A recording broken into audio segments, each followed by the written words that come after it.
So we're going to talk about a lot of vulnerability, the theme surrounding the full moon in Aries right now, and some personal transformative things that Rachel is going through, has gone through. A lot of them are super powerful and super relatable. And we said before this podcast, let's just get real. So this is an episode that if you're feeling alone or you're feeling like you've been going through some stuff lately, like listen with us, be in it with us. Yeah, we're sort of here to witness that and be vulnerable in the hopes that we can find some connection. Welcome to the Crystal Zinn podcast. I believe our bodies are a living map of the entire universe. All the answers reside within. Remember, you are sovereign, whole, and infinitely valuable, and the best gift we can give to the world is our own healing. Join me as we explore holistic tools, spiritual practices, and paradigms that are shifting the way people experience life, business, and relationships.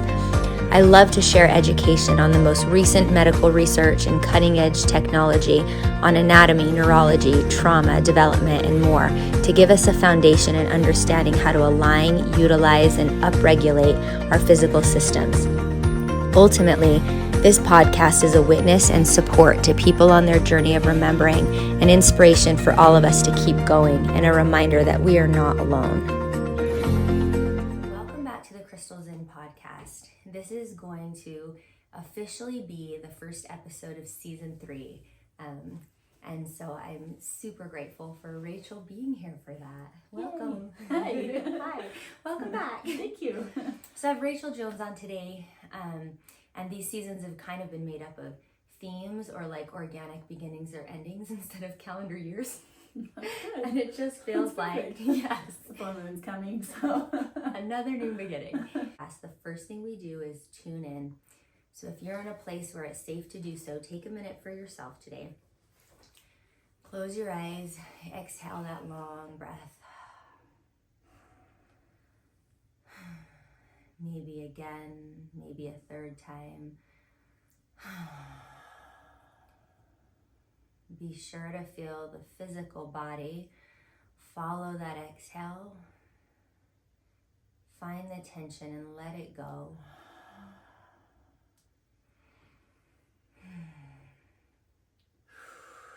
Oh. I feel it. Just the thoughts, the pressure, the ideas, the things that you have been holding on to or putting on the self. Just set them aside for a minute, even if you just take your hands in your mind's eye, even with a metaphor. Pick up something in front of you that's been catching your attention. Maybe it's on your shoulder, lift it off. Set it to the left with sacredness and honor. We'll come back to you. We're just going to try to tap into a different vibration. Everything will be waiting for us when we're done. And then we'll come into presence. Rub the tip of your fingers with your thumb. Allow your belly to go out on the inhale. That may take a couple tries, so don't short yourself. Give yourself some time until the inhale pushes your belly outwards. Maybe for the first time today, having a little conversation with the depth, the bottom of your lungs. What's there?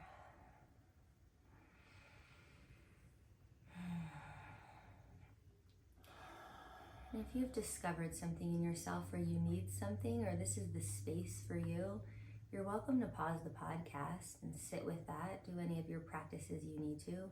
We'll always be here for you to listen to later.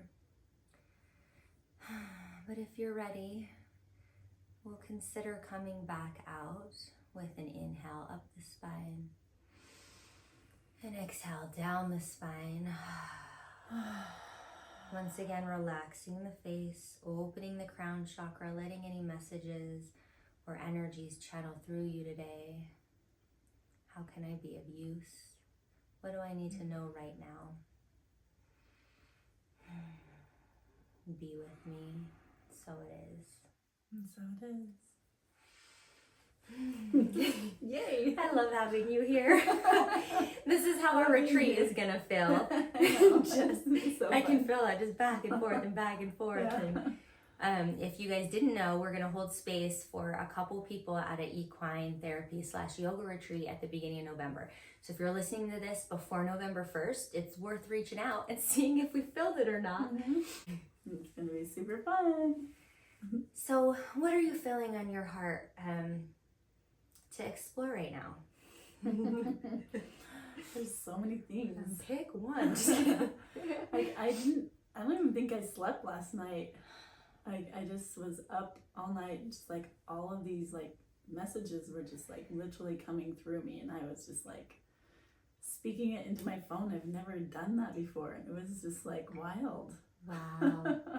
Channeling. Yeah. Channeling at its finest. Yeah. In the middle of the night. Yeah, I've been, like really taking this moment seriously about like what I really want to share in my message. And I really feel like through this year, like learning meditation and really learning to clear my mind, and especially this week for some reason, like what the heck is going on? I have no answers. I just keep on like these things are just like hitting me. It's like I'm on like there's asteroids, and I'm like in a spaceship trying to like I'm like just hit me, just like bring more on. You're like all shields are down and sustaining damage. How are we gonna make it's it? Like I'm just like a walking target or something for like all I have said is I truly want to grow. I want to learn the lessons I came here to learn. And I'm telling you, God is just like, okay, you got this? All right, let's go. And It's a powerful and brave ask. Yeah. I love this channeling thing, and I'm kind of just so excited because I've been in proximity to you recently as well, that I'm sure there's something in there for me as well, like as that happens to us in our lives, you know? So I'm really excited to delve in there and what you're willing to share. And if there was one overarching theme to all of that coming through, what would you say it was? Well, the power of authenticity, probably like at the end of all of it, you know, just being real and recognizing my path, my whole life, like literally coming into this human form until now. It's like if you look back when you're a child, all of those things, like we look at as like traumas and wounds and all these, like we have these like names, but if you just go back and look at it, it's exactly what you came here to actually like learn the opposite of. Right? So you came in, you had that, and you need to like, if you didn't have self-love, like for yourself, then you get to learn, that is what you're here to learn. So you can look at it as like something that's wrong or something bad happened to me, and you can judge it and you can blame people for doing something to you, or you can say thank you. Thank you to that little girl. Thank you to that little boy who had to go through those things to become who you are now. And there's no wrong or right about what happened. It's perfect.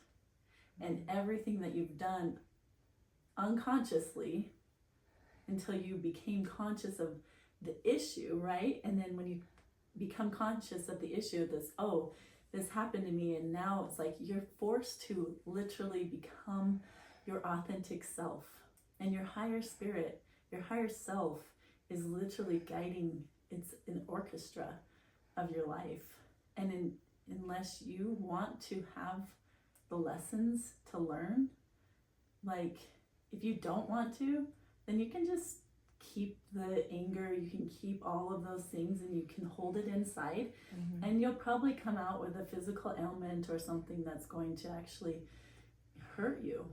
And until it's like forcing you in an indirect way to have you like wake up and become awakened to yourself, to what you literally came here to learn. And that's what I'm dealing with right now. And instead of going back and judging myself for things that I've done, I look back and I'm like, you know, like I've just been like spiritually handicapped. That's so relatable. I didn't understand what, I didn't get it until I get it. Mm-hmm. Do you know what I mean? Like, yeah. I get it because now I'm having these experiences and I'm like, oh my word, like that's why. And I don't have to be upset at what happened and what I chose to do because of it, and who I hurt along the way, because it was all perfect, and whoever I hurt, it was their perfect journey too. And so we're all here, like you're here for me, I'm here for you. We're all in this together, and like we all had like I feel like we all had like a team huddle. It was just like, hey, Crystal, you're gonna come in at this time, and you're gonna do this, and you're gonna like, you know, you're gonna be the quarterback of this, this play. That's such a beautiful way to look at it. That feels like just a little bit lighter, acceptable, because you said a lot there in that arc, and I'm sure we'll get into details of more of those things, but one piece that stood out to me is like all of the shame and the stories and the unreadiness that we carry surrounding that journey that you just spoke to. Can we see it in gratitude, and can we be thankful for it, and just that way of viewing it? And I think it's easy to say that theme too, overarching, but then once you go into a specific experience, or even just what we're feeling now, it's hard to remember because of not being able to tap into a story like that. Like just being like, there's so much shame, and I actually am holding myself triple responsible for these things. And maybe some people, you know, vary on that scale of which is their sticking hard point for them. But the sticking hard point for me is the holding myself over accountable and over shaming it and making it over heavy. And so what you said was just so beautiful. That was like, when I agreed to be of use or to go through this obstacle course or whatever it was for my learning, there was nothing in that writing that said, and you will not hurt anybody, and you won't sustain any of these things, and you will completely understand the whole time. Like, that's actually part of the process. We wouldn't have participated in the way that served our growth if we were conscious in some things. So we have to go back to all of those points, like you said, and be like, at some point we have to agree that this was orchestrated. Like at some point we have to agree that like I was playing the villain there, and I did fly off here, and I did show up beautifully there, and also no judgment on either side of it. No judgment or anyone else. Right. Until we can come to a place in our lives that we can actually hold space for people. And actually when you go through things that are really rough, you come out, if you choose to, with so much more compassion and so much more love than you could have ever experienced. And people can say to me things now, whatever it is, like, and I'm just like, and I love you still. And it literally, it's just like, you know, the sound waves, it doesn't go like inside or whatever, because that means that I don't have the pricklies anymore, because I've gone through the stuff within myself to accept myself. And if I can accept myself, then I can accept you. But if I can't accept myself, I can't accept you in your process. And then you're just, can I hold space? And then you're just the mirror for what I need. I'm just a mirror. And so until like, I'll always have mirrors, because there's always going to be something I'm continually working on, because I'm choosing that path. I'm literally saying, I'm open, I'm ready. Like, this is the life I want to live. Now is aware. And conscious, instead of just thinking that it's the way that I've been taught. I'm unlearning everything that I have learned from a child till now, and I'm literally back at that child, experiencing and interfacing her again, and just like, oh my gosh, I am that little girl. just showing up in these ways that I'm shocked that it's still running programs the same that I did when I was a little girl, and it's showing up now, and now I'm able to heal her because I'm ready. But I wasn't ready, and there's reasons why I wasn't ready, and I can share that in our course of the podcast. Wow, that's so brave and so beautiful, and it's such a gift. And what you're describing is when you truly are used to the divine and able to be that gift of healing for others, and that's the only way, is through the crucible. Mm-hmm. Maybe, and what you spoke about, maybe that's a good entry point, is the judgment. Mm-hmm. So what did you channel about just some fun things that we learn about judgment? Well, I grew up the youngest child of 7. I was born into the Church of Jesus Christ of Latter-day Saint Church, and so grateful for the things I did learn, and my parents, my family, and all of it. Like, it was all perfect because there's not a wrong thing.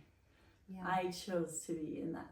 Yeah. Like, this is the place I chose to be because of the things I needed to come to learn and accomplish in this life, to become better, to become more than I was before.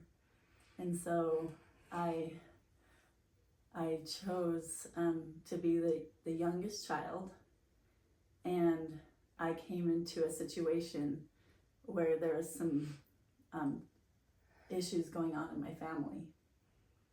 And I chose to be that person to not be seen and not be heard, and to feel abandoned. And my parents was not trying. They're amazing people. They are loving, they're kind, they did the best they could. I have no judgment or anger towards them or anyone in the situation. But I grew up somehow bidding for attention constantly, and just like, see me, notice me. Like, I just want to, like, it was like this insatiable fire within me to like grasp for like people to notice me. Love. Because there was so much trauma going on in my family that I didn't even know about. Everybody else knew about it but me, until I was 18 years old. So you just perceived that as I could you feel it. Something that. was going on, and I just was like, nobody's emotionally available for me. Like, everybody's gone. And so I would just like, I'd go out and play with my friends, or, you know, I just didn't feel that like support emotionally. Like, my mom was there, but she didn't know how to process her emotions. Nobody taught her, right? She's a little girl trying to figure out herself, you know, in this adult body and whatever was happening. And so there was time that my dad was not at home, and he worked away from home, and so I didn't have that, like, that stability in my home, and the need for my dad. And anytime that he would come home, it would be like grasping, like, oh Dad, like, I need you, like, I need your attention. And then things that I learned in our church was to not really like look at the inside of me, but to look at what they're telling me to, like, what they know is right, like, follow the prophet, and he knows the way. So I internalized that, like, I don't know the way, they do, and my parents do, and the bishop does. And if I do anything wrong, then I shouldn't like worry. Like, I what I internalize is not to go to God and not to go within, but to look to them, look to my parents, that they have the answers, but I don't. And so as I grew up, I started to seek outside of myself for the answers, and thinking that it was in a priesthood holder, and that was a man, right? And so I sinned when I was, you know, a teenage girl, and I went to the bishop and I said I was sorry, and he told me I needed to read this like 500-page book, you know, Miracle of Forgiveness, or whatever it was. I've been assigned that one as well. And was just like, it was just so heavy. And he was so disappointed in me. Like, he was so discouraged. And why am I telling this to a bishop anyway? Like, this is like not okay for a teenage girl to be telling this man. But that was the system. And so in my mind, it was just normal, right? And then it was interesting because just years prior, I was taking the sacrament, and I didn't take the sacrament because I wasn't hungry. It was like 12 and I didn't know what the sacrament meant. I was not really... I don't need a snack right now. No, thank you. And some of my siblings weren't taking the sacrament, so I was like, well, I don't want to take it. My mom looked at me, and I'm the youngest, and I was like, she looked at me and she's like, what is going on? Like, not another kid. And I was like, and she's like, I'm like, what do you mean? And she's just like, they're not taking the sacrament because they're not worthy. Oh. And I was like, oh. So right there, I learned I needed to be perfect, and I needed to take the sacrament for her. For your mom. Not for God, not for me.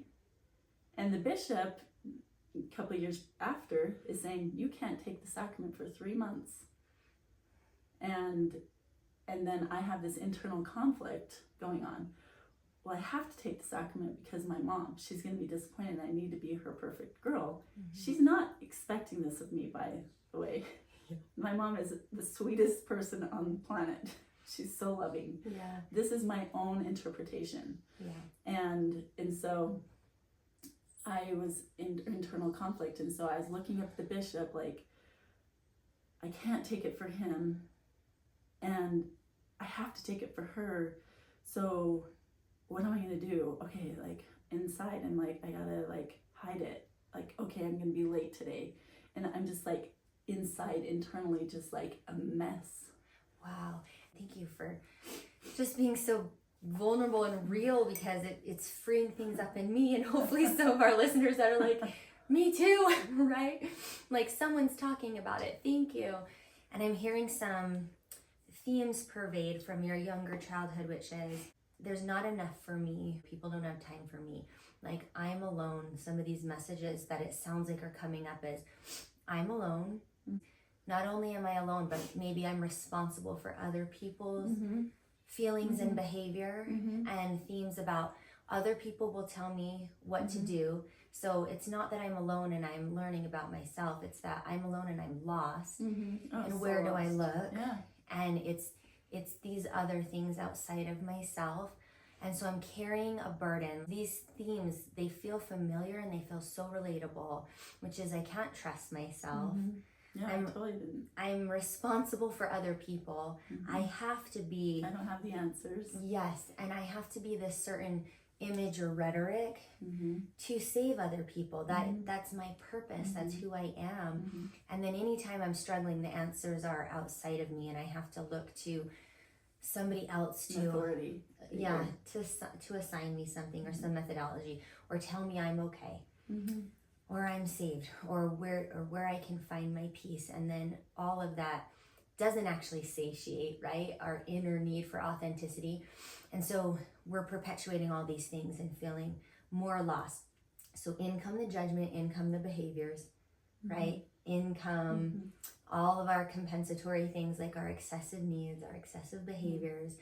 And all that started with those internal stories of the self, and the judgments of the self, right? And so that's all we can see, that's all we can mirror, that's all we can offer, as opposed to what you said earlier, the gift you have to offer people. When we get back into this story that you're sharing, which is your personal story, which embody all these collective themes for all of us. Yeah, I mean, it just continues to grow. And what I was really seeking was God. And I didn't ever build that relationship. And I didn't have that peace within myself, because I was always like this, and it was like this masculine. I was only taught who God was. God is a man. I didn't taught God as a woman or whatever. However you believe, like it just, there's got to be something else. And so I just learned this like masculine way, like forcing and pushing you know, like doing and competing and comparing. I was a gymnast, like, you know, we've talked about this before. Right. Yeah.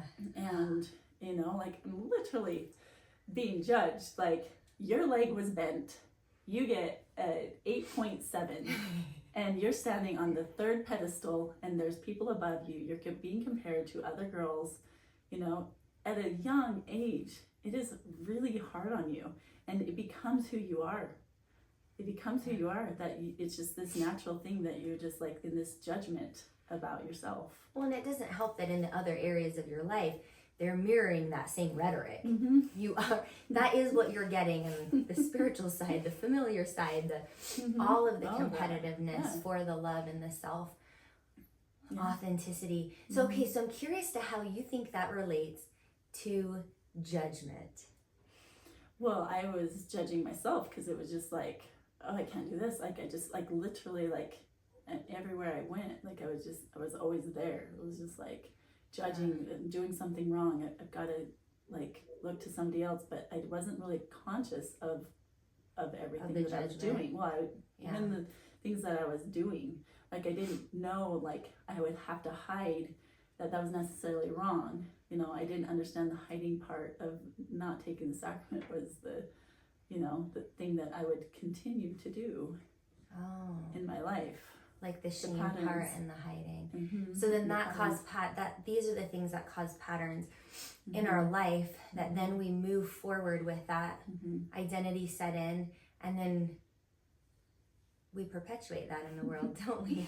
I mean, I just speak to myself, but that seems so relatable, and I can see those things in my life and have done deep work on those things in my life. That when I see the outward pattern and the outward behavior and the outward judgment of others, that's a little flag, like an indication to me that there's something going on deeper, probably unconsciously, that is actually the turning inward of that. Yeah, but you can consciously understand that now as an adult.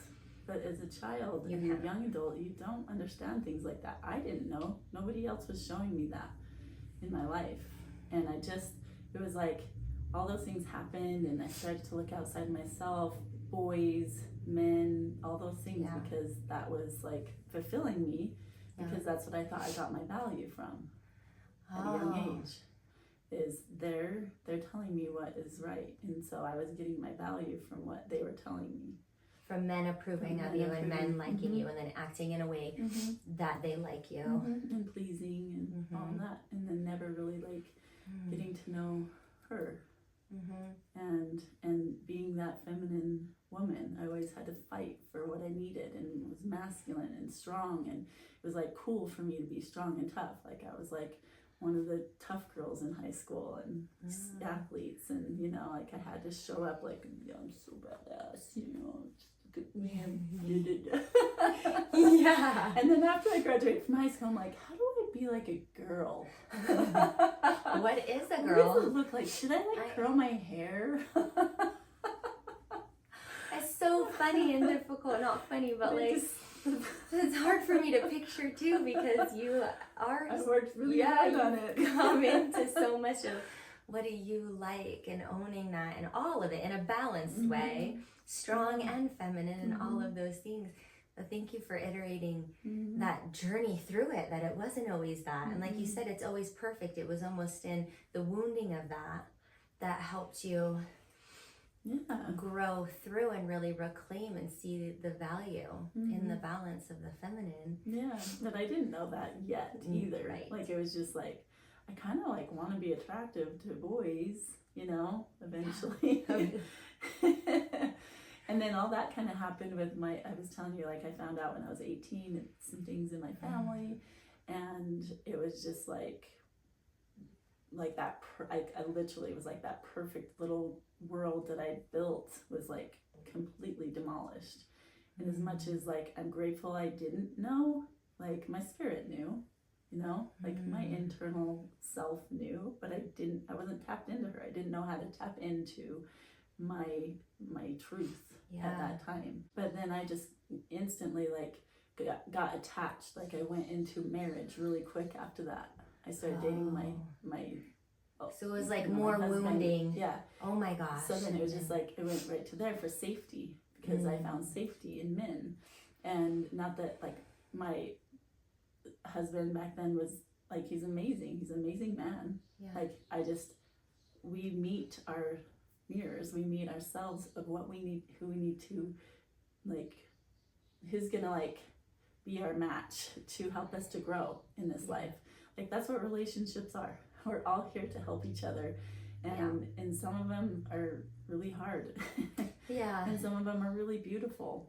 And some of them are here to teach us and to be like, for sure, teachers, you know? Yeah, and like you said, but that romantic match and relationship, Gabor Mate says, we meet people at our level of our trauma, at our level of our innermost needs. And I was listening to Esther Perel on the recommendation of one of my really good friends, and she talks about that as well, that you will meet people in those areas, and it'll either be like a capstone or like cornerstone relationship. And those cornerstone relationships are where we're meeting at those wounded times, or where we're at, and then we grow together. And so the benefit is you grow together, but the risk is you grow apart, because it's one of those relationships. But that is the perfect mirror. And the other thing she talks about is that Huberman actually kind of illustrated this point, is that our primary caregiver as a child, the wiring for that and the messages that you've shared with us that were your personal story of abandonment, unworthiness, and pleasing the primary caregiver as your way of operating in the world, that part of your brain is later repurposed for your romantic relationship. So it's not like how sometimes certain parts of our brains come online, right? Like in our 20s, our prefrontal cortex and things. We don't get a new part for that romantic partner. Our primary caregiver relationship is repurposed. And so that will always come up, like you said, as the mirror of the safety. And so I'm wondering if you saw those themes pervade, like, I find my safety in him, my authority, I need to please him. I need to take responsibility for him. And it's all doing stuff, and that's all masculine. Yes. And so I'm completely in polarity. Yeah. And he was receiving that, and he liked it because he wanted to receive. And like you said, how beautiful though, because then that comes up as the opportunity, the first opportunity, our first romantic relationship, our first mirror to begin to heal the primary caregiver childhood wound. Yeah, and that's basically what happened. And I'm in it a lot right now, but as I was going through my marriage, like I feel like I almost needed a daddy. And somebody to be there to, you know, to save me, and because I didn't know how to save myself. I didn't know how to really like go inside and see me and love me.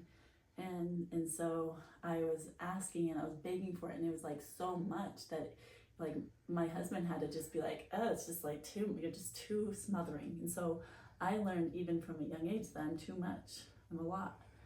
And I've been doing that in all of my relationships. So he played that out for you. He And gave you that so message. he like went back, and so then I was like, oh, well, you're not going to be there for me. So I basically just like pulled back my emotional attachment to him and started having babies, and I put it into my kids and didn't need him, because if I needed him, it would hurt because he wasn't emotionally available fully for me.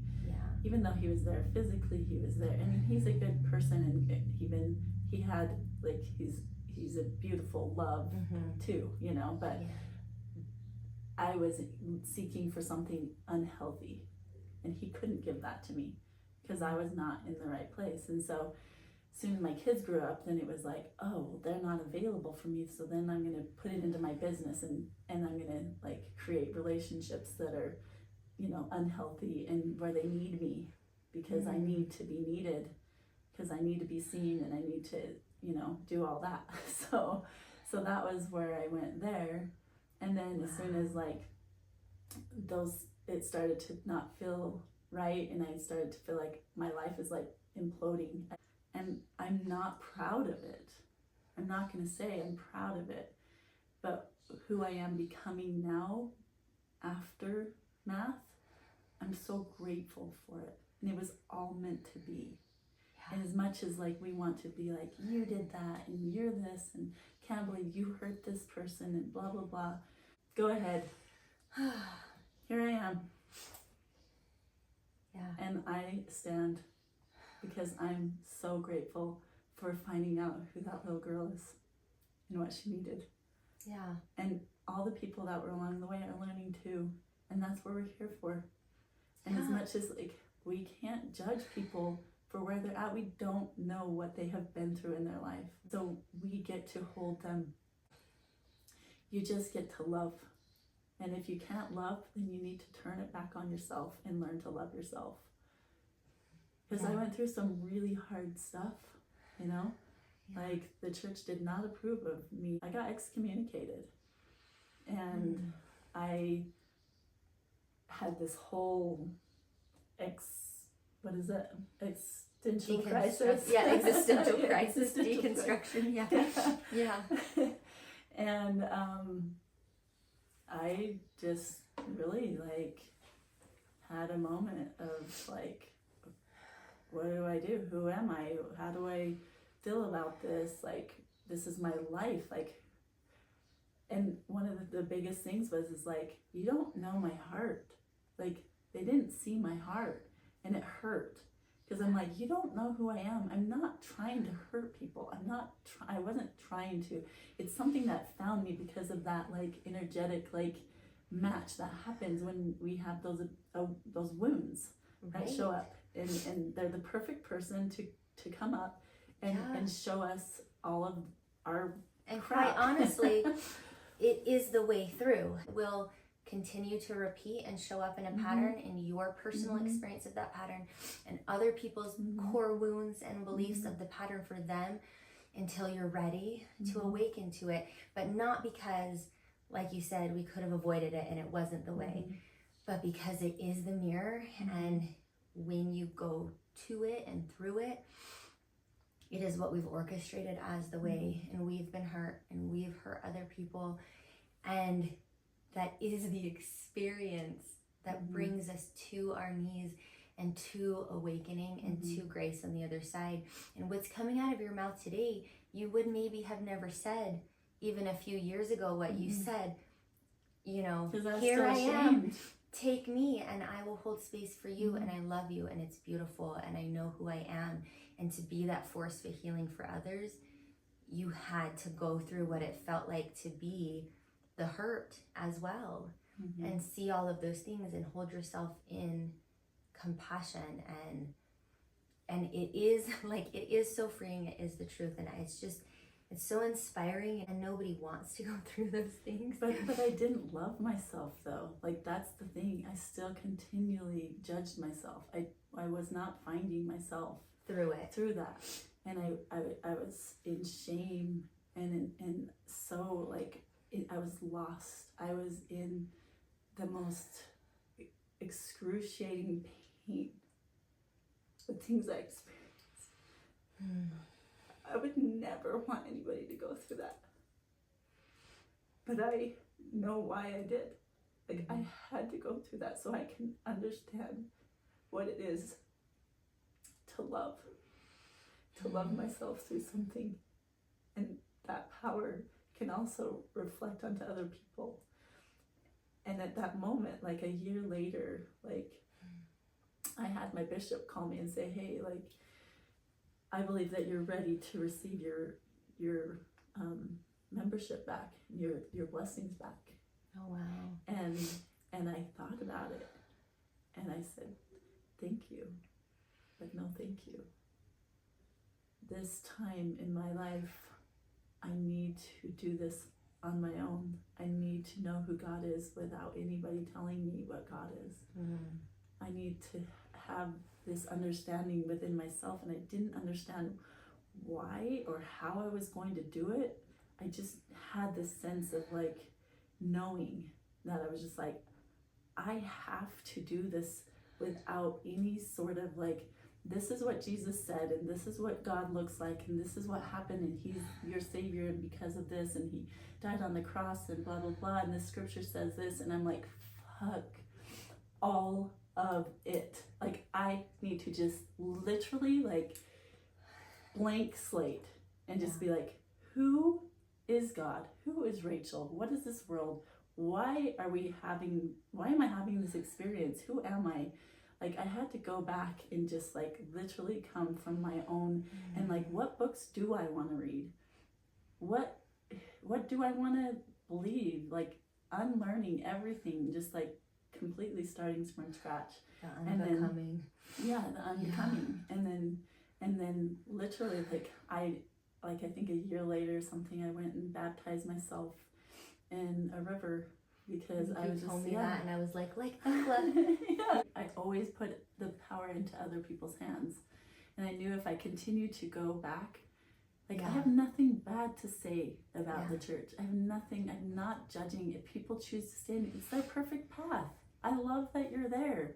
I'm not going and telling bad stories about it. That is my story. This is what I had to do. And it doesn't make you staying in the church wrong or right. Yeah. I had to even delete that concept. Nobody can judge you for what you're choosing. And I was unconscious and I was not clear on what was really happening. And I just called up my ex-husband just with all these new awarenesses. I'm just like, I just want to tell you, I'm so sorry for disrespecting you. I understand more now what I was doing. And I said, and I want to tell you that I didn't understand what integrity meant. And he's just like, yeah, you did. And I'm like, I get honesty. I get that I was not honest, right? Yes. But I didn't embody integrity. I didn't learn what integrity meant until I felt it within my own cells. What is integrity?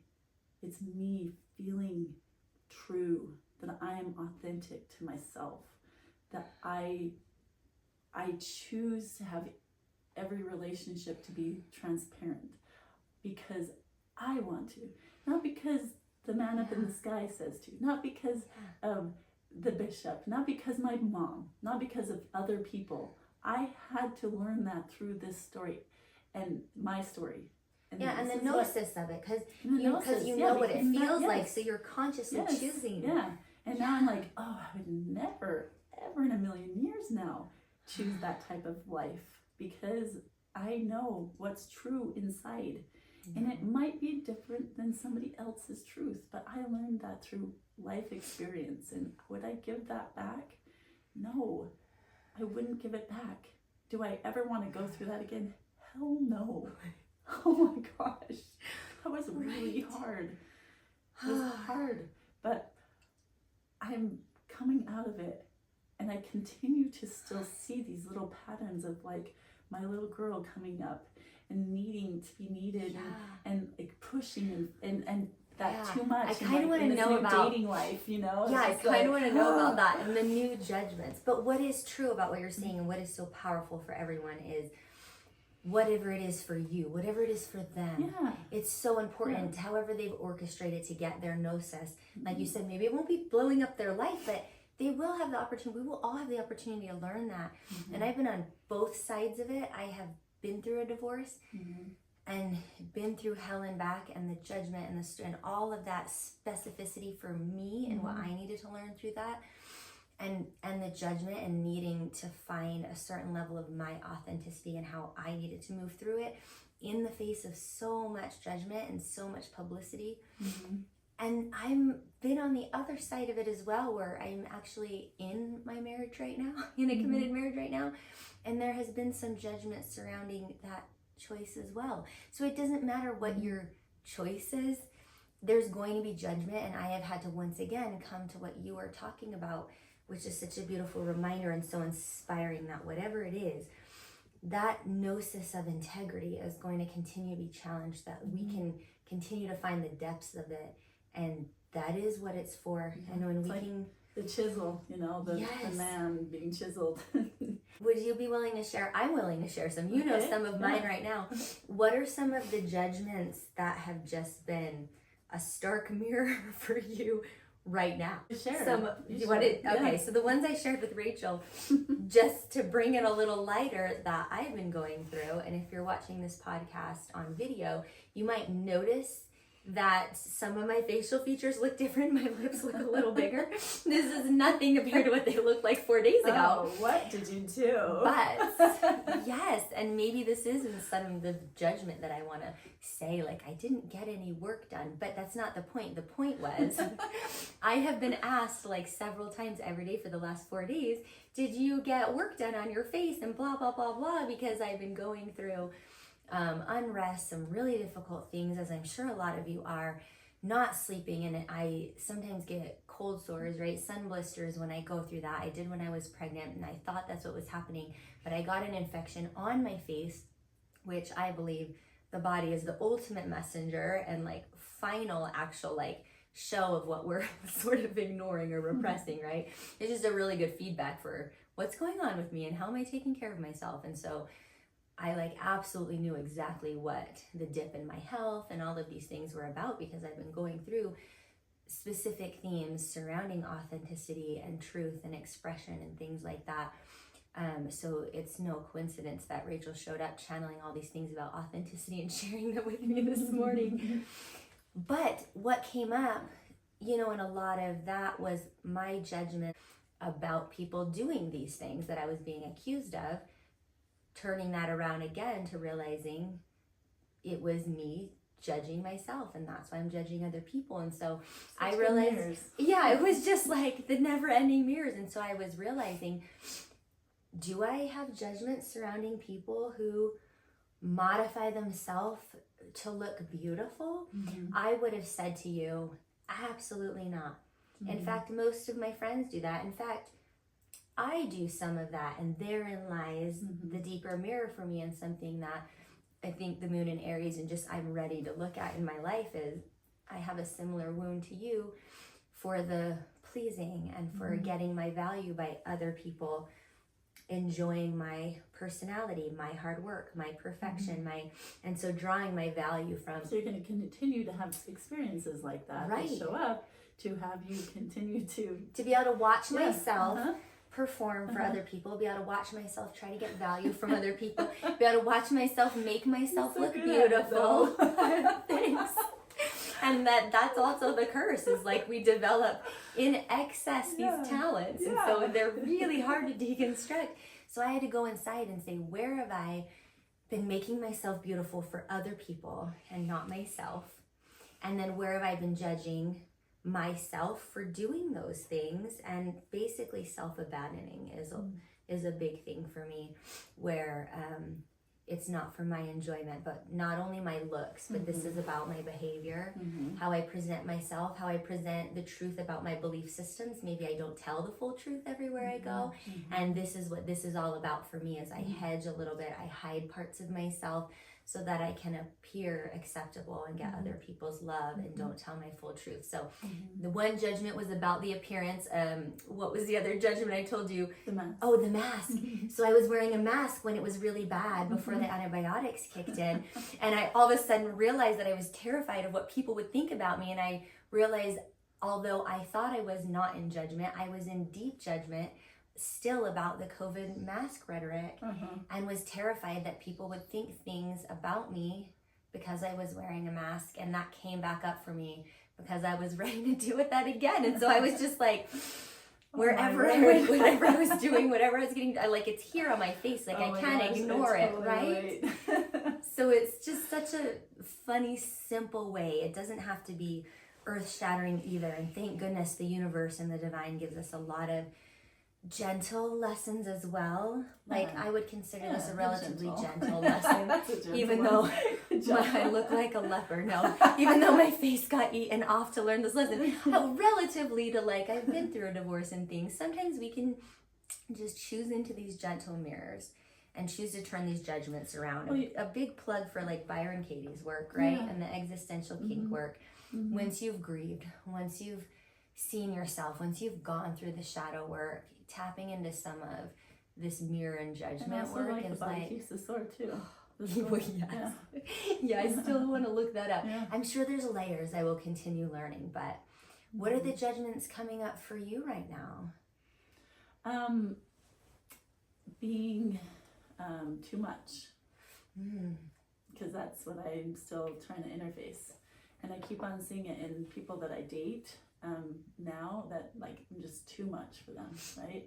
And so it's just like I'll sit there and be like, oh, here I am, too much again, like, and like then I go back and like self-sabotage, like what's wrong with me, why can't I do this? Yeah. And it was really interesting. I actually went to a massage yesterday, and this amazing massage therapist that I went to kind of taught me like how I am being, and he's going through like different ways of like learning to like be softer in my life and not need to push and not need to, because I've just only understood the masculine way, and that my light is really bright.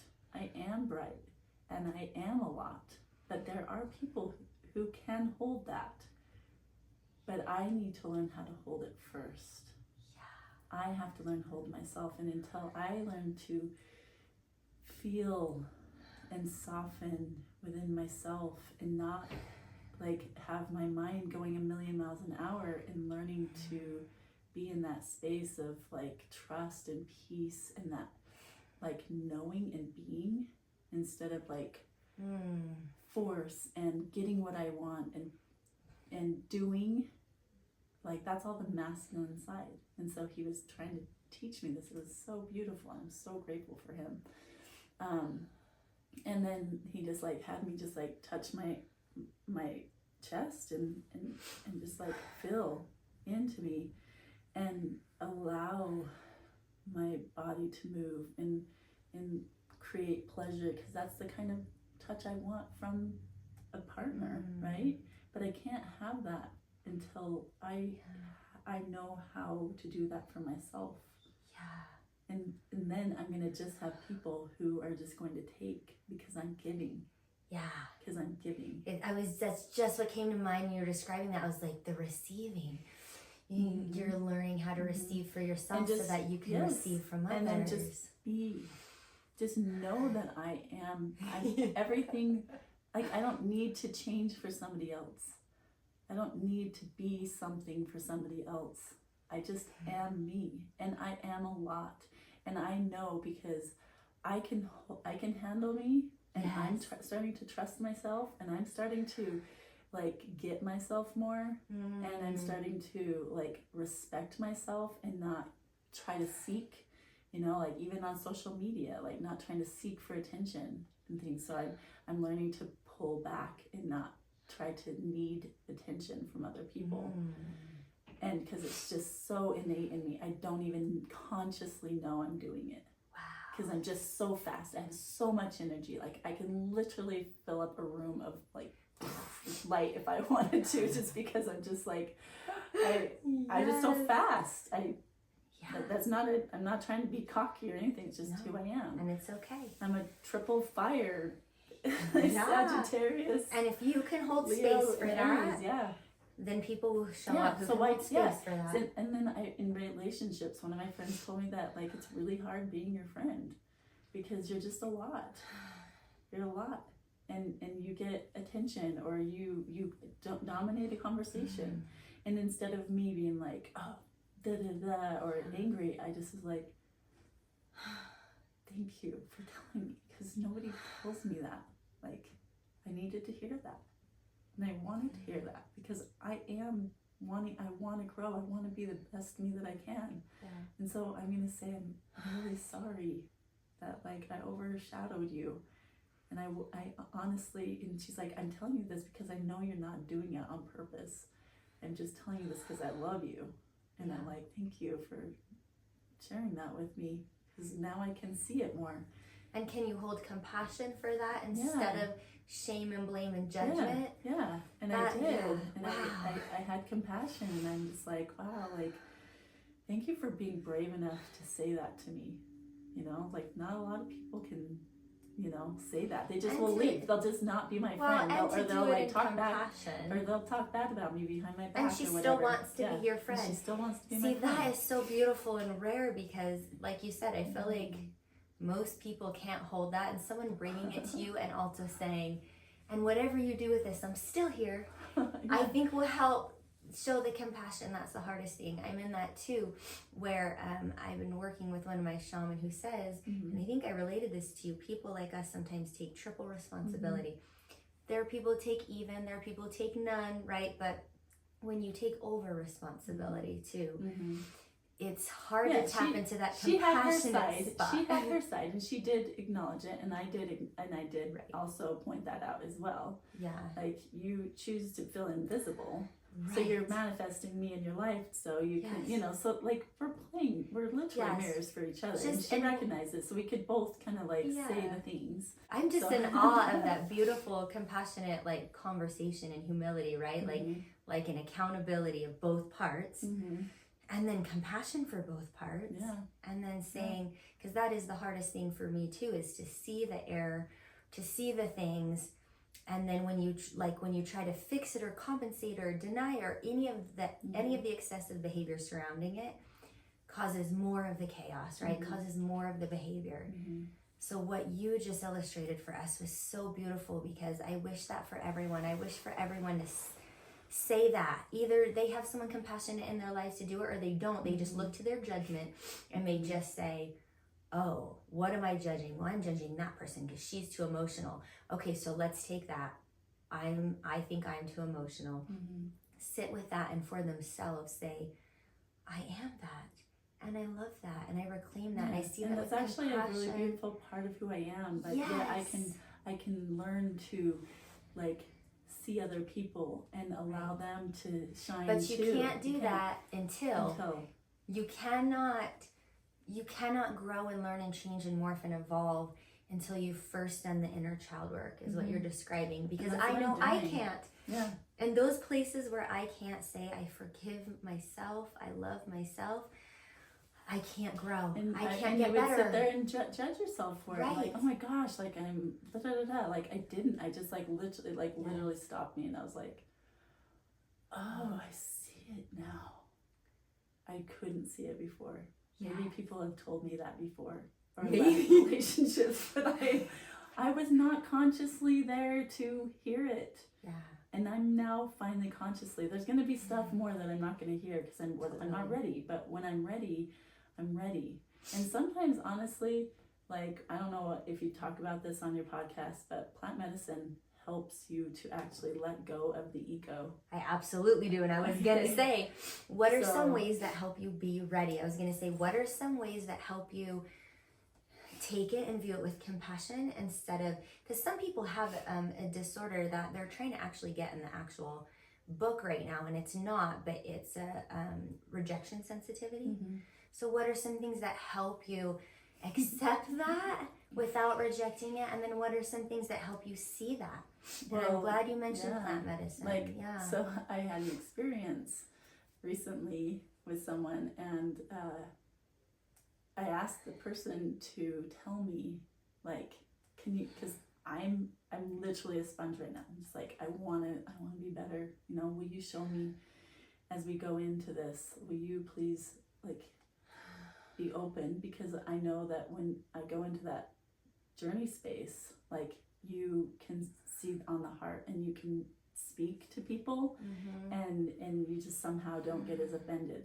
And so later you can actually look at it with like greater eyes and greater awareness. Yes. And that's why they do therapy with different, things. Yeah. So that kind of lowers the guardrails a little bit. So basically I said that, and they're like, are you sure you want me to do that? Like, that's scary. And I was like, yes, please. And it was nuts. Like, my automatic unconscious programming was coming up so intense. I couldn't stop myself. And they kept on telling me, like, hey, like, this is happening. I was saying things that I was seeing, and I wasn't filtering it. And it was too much. It was too much for them, right? For them. Too much. It was too much for them. Well, not necessarily for them, but it was like, you're going to regret what you're saying right now. Like, I wouldn't listen, and I wasn't respecting them, because I asked them for their advice and said, and gave them that, like, space. And then they're like, you're not hearing me. Like, I'm continuing to tell you, you need to get out of your brain. My mind was spinning so much. They're just like, you know what? Like, she's not here. She's not listening. And that is what I do in life. I don't listen. That was the lesson. That was the lesson. Yeah. And I recognize, like, I was always on, like, create, do, make things happen, you know, like, I'm never safe. I haven't been safe in my body for so long because I'm just holding on to everything. I have neck problems, like, you know, I'm just like tense all the time because I haven't felt that safety and that polarity of like learning to be that soft feminine, just stillness, you know, and to receive that masculine, like he was giving that to me. Yeah. And yeah. And maybe that was, and obviously it's always all perfect. So that was just a perfect illustration for you to reflect back on. So and it go, took me, but I was like, I started to be like, oh, and I started to capture my thoughts, and I was like, okay, don't share that. I started to teach myself as I was going. So it did work. That was kind of a really cool experience. And, you know, I had reflection, you know, it takes like you have to integrate it. And so I just sat the next day and really just like thought about it. You're so brave to even ask for that, because I'll tell you what, without asking for that, I have learned the relationship with plant medicine is that's what you're gonna get. You're gonna get. Mm-hmm. So the fact that you on top of it are asking for it is like, what I got it. It's so heavy. It was crazy. And I just learned so much about myself, and I learned how I'm just not still enough, and I don't give myself time to just sit. And I gotta go, I gotta run up the mountain, I gotta do this, I gotta get this done, and I can never feel just like peace inside and just like sit there with a book and be like, this is nice. Like I literally have always like looked at people like, how can you just sit and read a book and just like be fine with it? Like if I was sick or it was like really cold outside or there's like some excuse for that, but like there's something just always running in me, like I gotta, you know, and like I'm burning so much stuff. Yeah. And so it's hypervigilance, it's like hyperactivity. Yeah. And that's exactly what was going on. And it's just like, it just needs a break, you know, from like running so fast. And so that's interesting, because as I've learned to work with creating spaces, that is one thing I had been shown as well, is the interplay between those energies. And that's one intention of mine that I've been trying to integrate as well the last couple of years is the ease and the receptivity and the trust and the magnetization about certain things. And there's still room for working in the balance, right? Like some of the boundaries are masculine, but some of the boundaries are feminine.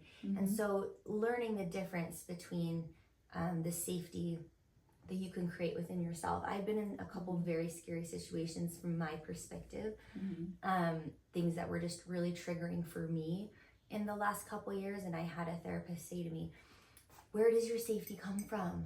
And I was like, well, not from this person and not from this situation. And like, I was trying to, like you said, blame everything outward, saying like, I came here so you could give me some validation and tell me that, yes, all of these things are really bad and really scary. And he kind of did the opposite in lieu of like something that really could have been advocated for, in my opinion. And he challenged me and was like, even if a gun's being held to your head, where does your safety come from? And I was just like so upset and so not hearing it, like that amygdala hypervigilance, something you had to do. Yes. And I was like, well, get out of there. And he was like, no. And I've been integrating that for a couple months too, which is like, your sense of safety actually really comes from knowing yourself and self-trust. Because you cannot orchestrate experiences. You cannot know what's going to happen in the next 5 seconds. We cannot, go back to those experiences and live our life where trauma is, the past being present today and all those things. And so what you have to do is learn, like you said, more about yourself. Keep doing this work. and then build self-trust, because what that will allow you to do is trust that you will make the right decision for you in these scenarios that continue to come up in your life. And so it's the fact that you had self-abandoned and betrayed yourself and are living in that sort of thing where you don't trust yourself, because it's just like yourself is another person that hurt you. So you're like, no, I'm not going to go out with that person now because they hurt me, right? But you're interplaying all those parts within yourself. Parts work is really helpful for me as well, where it's like, so I have myself over here that I'm not trusting, and I'm really afraid of that. And so it's self-trust. Totally created the anxious attachment type stuff. And then when you take it over to kind of like the esoteric world of trying to describe the energies of the masculine, feminine, and things like that, you need to bring, or I have found value in bringing those things into balance within myself. So if I trust my masculine container and the part of me where I'm too much, or I trust this part of me to contain that part of me, I trust that I can be in calm or in flow or in hyperactivity or in abundance, but I trust that all of those parts can have a seat at the table, and I ultimately trust the higher self of me that's in control to make the decision that's best for me. It might be hard for you to believe, because it was hard for me to believe, but you could present me with a very scary situation, and when I'm in that place of self-trust, I'm not afraid. I'm not afraid. So that's been really beneficial to me. Cool. And I mentioned it because it's sort of been, we've had a few discussions around it, how I'm treating this retreat that we're creating. Yes, I'm doing the parts of me that are proactive containers in masculine energy, or boundaried in feminine energy. And I'm trying to equally relax my body and attract and trust. And me and Rachel have already been through a couple decision-making processes, like, is it going this direction? Is it going this direction? And I've been really proud of us about kind of learning the repertoire between each other. Like, what is she going through? What am I going through? And then also trusting the self to be like, let me ponder on it. Let me step more into that energy that you're integrating as well right now, which is, this is what I want. These are the women we want. Women who are participating on our level, women who need that honesty and authenticity, women who are longing for that work, and showing them the tools that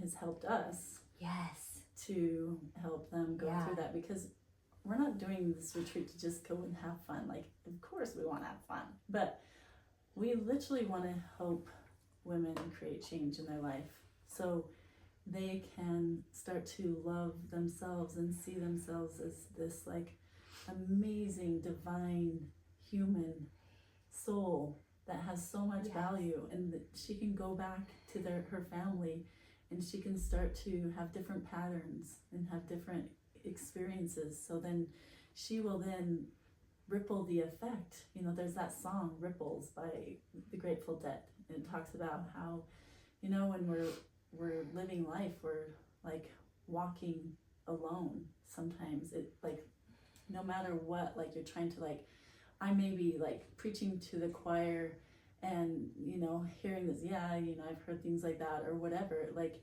but at the end of the day, like, if it doesn't resonate with you, it doesn't matter, because it resonates with me. And at one point I still have to take the steps, I still have to walk, and it might be that on that path I walk alone, and I'm going to continue to try to help like myself grow, and that's my main thing. But if I have something that might help another person, like, I want to be able to share that, because I feel like that's part of my mission here, is to help that. And I felt trapped in my own little prison walls, and so we named it Embridled. I was gonna say why we named it that, because as we're holding that intention and using the feminine energy just to track that's the message. It's so dense and it's so important, and it'll be so powerful for the right people. And so I don't want to get in the way of that. Well, and it's also interesting because this person that came into my life and I did that journey with, I finally felt in a way that they could tame me. And sometimes we need other people to show us and to help our, like, to feel that sense of peace. Yeah. And they have done certain work that my polarity is going to like feel safe in.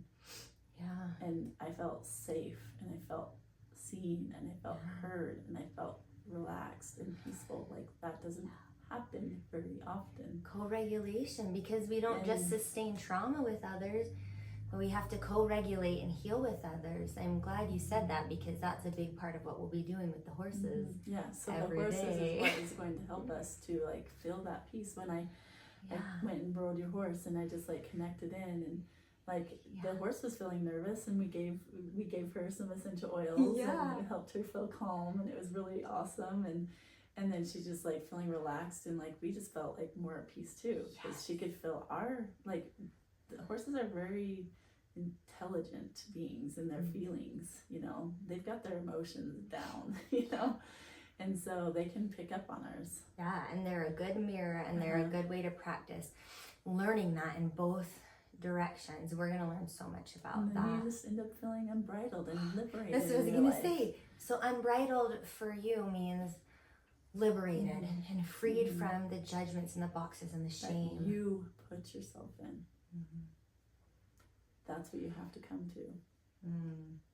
Nobody else does, because you believe the stories. And that's theirs. If they believe that, you get to let them have theirs. That's theirs. Absolutely. And so it's what you choose to believe about yourself. And so somebody can think something of this whole story, and I could go into judgment and worry about what somebody's going to think about what I shared, or not. And just be like, I know who I am. I know who I have been and where I've come from. And nobody can take that away from me. Oh, it's so powerful, and I'm like so excited to continue being in connection with you for this, because like I said, it feels like we're in a space where, like you said, we've created that huddle. This is the next thing. This is the next container for learning and for increased healing too, because I think the places we're at is expansive and is in service to the divine. And this is just like, you know, I don't feel what's the next thing, No, but I do feel like what's right in front of me. And I do feel like it's very important to share when we're integrating. It's also very important when it feels pressed upon your heart to create the container and hold space for learning going in both directions. And I think these themes are so helpful right now. I'm going to sum up a little container too at this point to go. Hopefully what Rachel shared and maybe some things that I shared help give some ideas, help you not feel alone. That's the intention. It's also the intention just to heal and be an authentic, real, vulnerable conversation. We're containing this. We told you a little bit about the retreat on purpose. I'm going to try to get this episode out ASAP, because we do have to run and have an experience with horses right now so that we can fine tune and share and like tap into more of that creation and channeling for our retreat. And so I'm super excited about that. And for me, I just feel like like I said, what I'm going through right now is about more listening than sharing. And when things do come out, to just think about them and make sure they're very authentic and very accurate and very self-reflective. So when things start to come out, like I have an important conversation tonight I have to enter. When things come out, what my learning and my message today is to just take the time to pause. I know, that's be in that body relaxation, right? And then the way it comes out is sharing about my vulnerability and my self-knowledge and my truth, and not having it be about the other, and not having it be about orchestrating things. Something, and we're like these wise people coming and look at us. We're just holding a space for you to emerge your beautiful divine self and hear you speak and allow you to have your process to heal. And there's a couple things that we like have done that like might add to the experience, but it doesn't mean that we're coming and saying we're going to be here. You're like, freaking no, we're like a mess in a lot of lives. I'm in this trying to gain some more authenticity in my speech and my way of being, and compassion for that truth, and not labeling things good or bad. And so that's what I feel grateful for, to be in conversation with you today. How do you want to end it? Well, if they are interested in coming to the retreat, you can go to Crystal's website. Yes. And we'll have the link there. And then also just like trusting that, like, if it's for you, like, awesome, you know, you'll know that it's the right thing, because we're here to we're literally gonna have fun too. Yeah. And so hiking and cold plunging and yoga and horsies. Yeah, and just following our joy. I don't think you can be around us for very long without us making it fun, as much as we're trying to be. We're so sophisticated. Not. Yeah, so we'll bounce through all those things. And I know Rachel had said to me right at the beginning, which I echo and still feel really powerfully, that when the intention is to leave feeling unbridled and empowered and safe, and I would add to that a little more self-trusting. So, and also pulling out that like feminine side of us, and like learning to lead some things that are going to be really powerful. So. Well, thank you for being here today. Thanks for having me. It was super fun getting to be in your studio again. Thank you for joining us today. Thank you. If you have any questions or comments, you know how to get a hold of us. So, Satnam. Satnam. Thank you for listening. Connect with me on Instagram at Crystal Zinn Yoga. Subscribe on my website at crystalzinnyoga.com to receive tools and practices for your holistic journey, and to be the first to know about offerings, workshops, trainings, and retreats. We live in powerful times that require courage, bravery, compassion, authenticity, community, and grounding. You're not alone. Check out my free content, classes, and meditations on YouTube under Crystal Zinn Yoga, and have a beautiful day. Satnam.